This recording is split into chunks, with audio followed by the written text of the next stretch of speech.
The Maharaja is world champion. Oh my days. I told you people, don't hinder Jinder anymore because I think he knows what he's doing and he proved it. He does know what he's doing. At the Backlash pay-per-view, Jinder Mahal, the Maharaja, is the new WWE champion. I don't know what's happened, to be honest. This is probably going to be one of the hardest reviews I've ever done because there's three very distinct camps. Some people absolutely hated the pay-per-view and thought it was absolutely crap. Some people sort of enjoyed the pay-per-view but then thought, it's kind of been ruined now that Jinder Mahal is the champion and he won the main event. So that's the other camp. And the other one, which is about 5% of us, and I'd say I'm actually in this one. I thought the pay-per-view was alright. I thought it was decent. I didn't think it was amazing.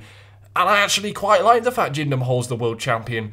So what the fuck's this review going to be about? Alright, so before we get into the actual review, I thought the pre-show was actually pretty decent. It's nice to see Aiden English got a bit of a run out on the Backlash pre-show. It's kind of the first time we've really seen him on the main roster. I mean, wow. I actually genuinely got to learn a little bit about what Aiden English can do. He was actually pretty decent. I wasn't disappointed. This match, I went into it, I was like, oh, this is going to be crap. I'm not going to enjoy this. I actually thought I got something out of it.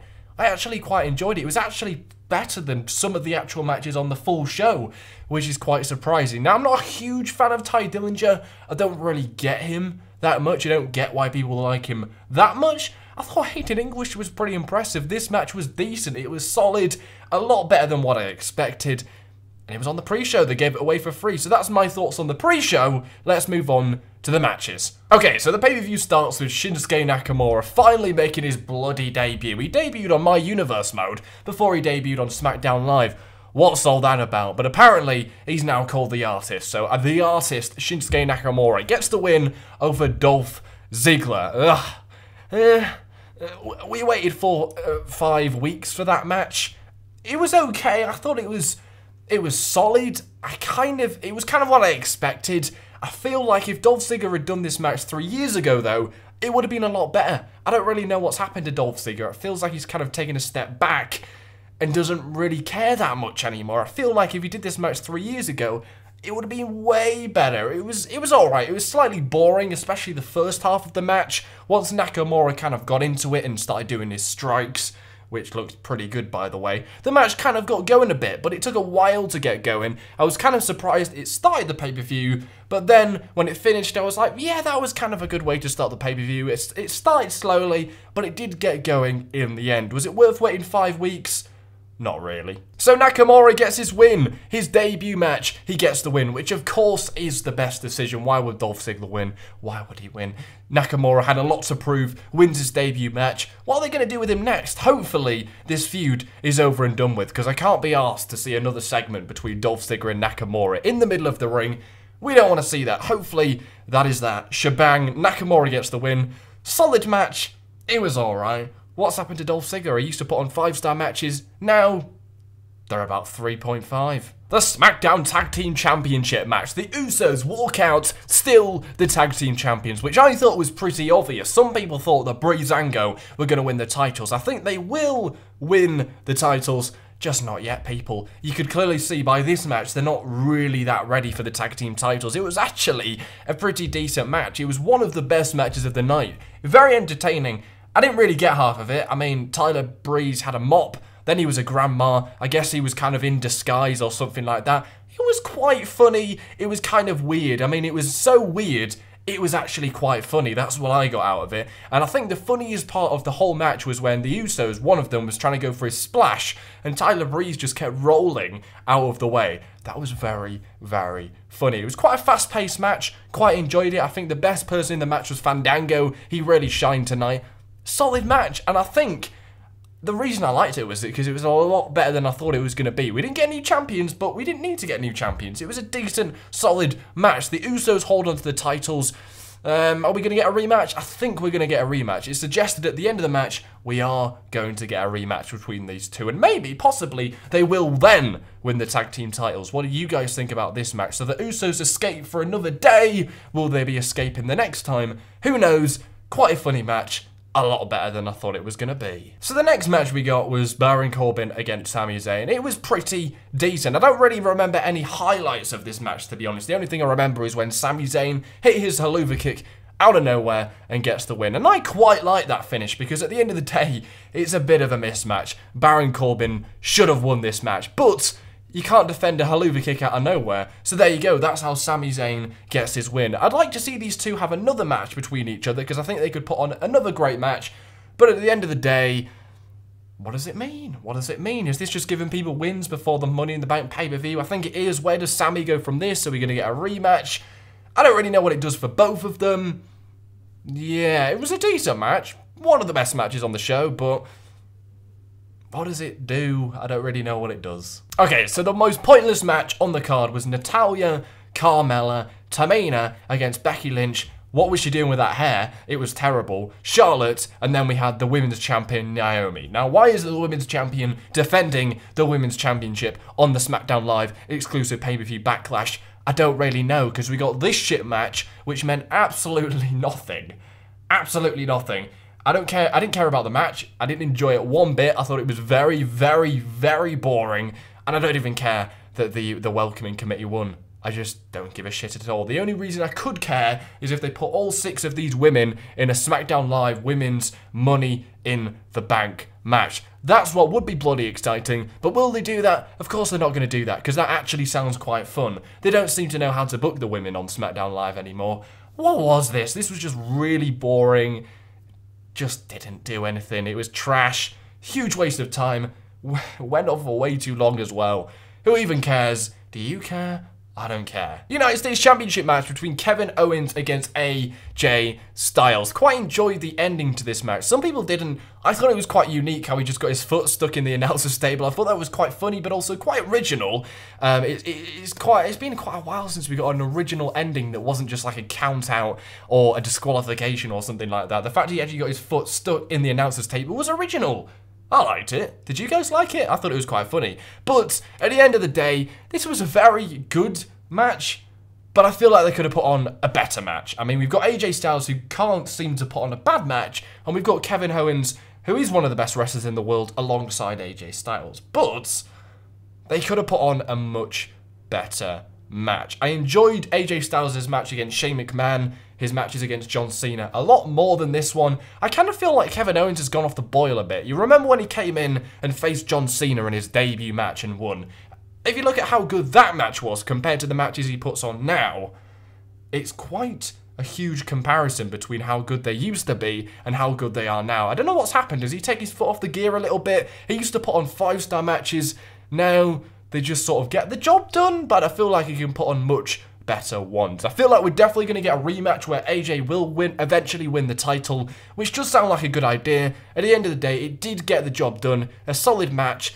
Don't really remember too much about it. I remember there being a suplex on the ring apron, which looked pretty cool. Apart from that, it was alright. What wasn't alright was Luke Harper against Eric Rowan. I mean, this match would have been good if it was about a year ago, but now it just kind of doesn't really make a lot of sense. People don't really understand why this match was happening, and it was just boring. I actually ended up falling asleep during this match. That's when you know it's bad, when you fall asleep in a wrestling match. It just wasn't good. Nothing was happening. It didn't mean anything. Luke Harper's won. What does that even mean? I just completely forgot he was even on SmackDown Live. I even more forgot that Eric Rowan was still with the company.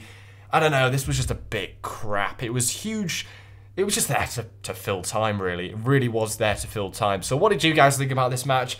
I don't even know how Luke Harper won. I think he super kicked Eric Rowan, and that was it. It was very pointless. Okay, so the main event. We've got Randy Orton, the WWE Champion, taking on Jinder Mahal. This came out of nowhere, but I have always been on board with this match. I was like, holy shit, it's so great to finally have somebody else challenging for the WWE Championship. I feel like I'm in like a 5% camp here. The rest of the people just absolutely did not want to see this match. I was very excited for this match. All through the weekend, I was going, Maharaj, Maharaj. I've been really excited for this match. It's nice to see something new and somebody fresh to come in and do something very shocking, like take the WWE Championship. I predicted he was going to win, but in the back of my mind, I was like, is he really actually going to win. There's very few things that get me off my seat. And to see Jinder Mahal, of all people, pick up the WWE Championship at Backlash, that got me off my seat at 4 AM and going, woo! I haven't had a champion do that in a while. A championship win in a while. That's impressive. That was impressive. Now, a lot of people don't like it. I understand that. They feel like it's come out of nowhere. He's a glorified jobber. He hasn't really proven himself. He's not really got much talent. But I think that's kind of what they're going for, though. He's a bit of a fraud. And that's kind of why I like it. That's kind of why I like it. It's unique. Come on, this guy isn't supposed to be champion, but he is champion. He's a fraud. He's got 2 people helping him. He wasn't supposed to win this match.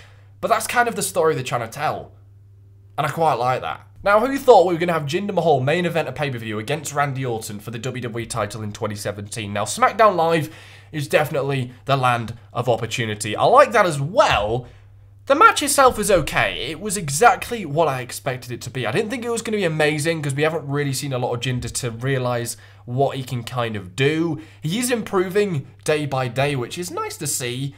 His promo skills, they're okay. They kind of need a bit of work. I feel like they give him too much script, and I feel like he'd be better if he just was allowed to say what he wanted, if you get me, because half the time he's just saying, you disrespect me. I feel like that's very script heavy. If they just let him say what he wanted, I feel like he'd be slightly better, but overall, I feel like he has got the skills. He's a fraud. That's the story they're trying to tell, and he plays the fraud quite well. He's not supposed to be in that position, but he is in that position, and how is he going to use that position? That is the interesting thing. You are going to tune in to SmackDown Live on Tuesday. Don't say you won't, because you will, to find out what they're going to do with Jinder Mahal next, because that is the interesting thing. This is what WWE wanted to do. They're wanting to put the belt on Jinder Mahal. Let's see what they do with it. I was going to be really disappointed if Randy Orton did not walk out. If Randy Orton walked out as WWE Champion to end Backlash, I would have been even more disappointed, to be honest, because he's boring. He is boring. He doesn't do anything new anymore. He does the same thing. He's generic. He's boring. He never does anything different. He never evolves. You say like Chris Jericho, he evolves every single month and does something different. Randy Orton's been doing the same thing for 5 years now. 10 years even.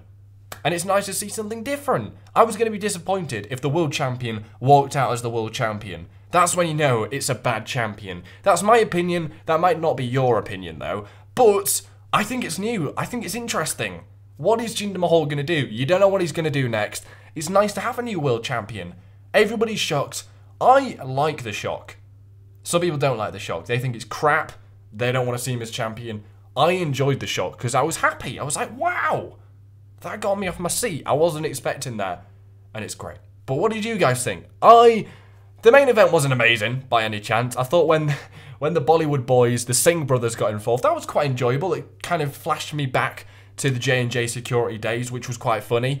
One of them took a huge spin on one of the announce tables, and Randy Orton was just like, ooh. That was hilarious, but apart from that, it wasn't much more than what we expected, to be honest. It's not a great match. Will he ever be able to put on a great match, Jinder Mahal? We will have to see. But the future is all about the Maharaja. What do you guys think? Let me know down below. I'm going to give this pay-per-view a 6 out of 10, though. It wasn't amazing. We've got a new champion, which I'm happy about, but a lot of people aren't happy about. Shinsuke finally debuts. Not an amazing match, though. One of the best matches on the card was the Tag Team Championship match. That was all right. Sami gets the win over Baron Corbin. That was alright. The welcoming committee was an absolute trash match. Kevin Owens still champion. You guys may have liked the finish, may not have liked the finish. And Luke Harper against Eric Rowan was a bit crap. This pay-per-view kind of felt like a pay-per-view we were worried about when the brand split first happened. When the brand split first happened, we felt like SmackDown Live were going to put on more pay-per-views like this one. Now, we've been treated the last 12 months to really good pay-per-views from SmackDown Live. And finally, when we have a bad one, it feels horrible. But in the grand scheme of things, it wasn't that bad. With what they've got to work with, it wasn't that bad. We've been really treated over the last maybe 10 months to great pay-per-views. The first Backlash, the No Mercy, the TLC from SmackDown Live. We've been treated quite a lot. It was all right. It was all right. It could have been worse. It could have been worse. I mean, SmackDown Live have still had the better pay-per-views compared to Raw. So, That's something to think about. But anyway, thanks for watching, guys. It's going to get a 6 out of 10 from me. It didn't blow me away, let's be honest. Thanks for watching. Take care. Follow me on Twitter. Smash that like button. Comment your thoughts down below. Take care. Spike your hair.